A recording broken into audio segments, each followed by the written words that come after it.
I'm a sucker for big performances. Those moments in movies where the actor or actress just chews up the screen. You believe every word they say and they compel you to feel what they feel. Love those things. Well, there's lots of those moments in the movie Ides of March that I saw this weekend. And you would think so, with the big names that it's got in it. Paul Giamatti, Seymour Hoffman, George Clooney, who also directed the movie, even Ryan Gosling, who is quickly turning into an actor that I want to see what they do next. He's a pretty compelling guy. And they all have such a screen presence among them too.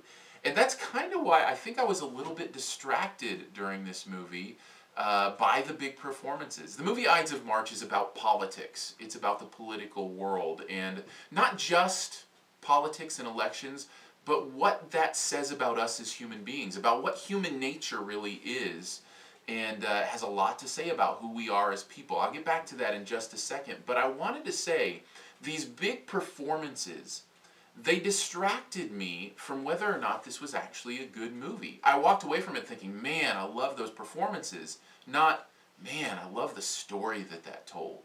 When I think about the story of Ides of March, I'm not impressed. It's really a very simple A to B to C plot. Not that that's always bad, but in this case, there's nothing about the story that is compelling to me. Nothing about the story that I haven't heard before, or seen before, or thought about before. Nothing that tweaks something in my brain to go, oh, that's an interesting way to look at that. There's nothing about the story that is that way. It is a story that is fully relying on these big names and big personalities to pull it off. And I don't like that as a movie viewer, I guess. I guess I want the movie to succeed on all levels.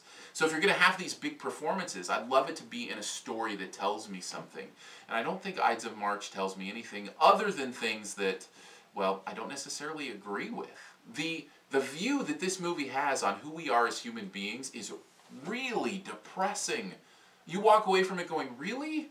Is that, I mean, there's nobody to root for in this movie. I hope I'm not giving too much away, but by the end of it, you're thinking, there are no good people in this world.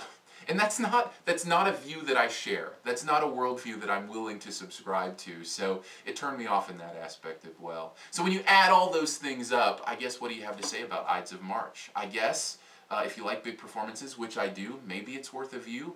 But if not, I don't think the story will compel you, and I think the message is just way too depressing to really get invested in.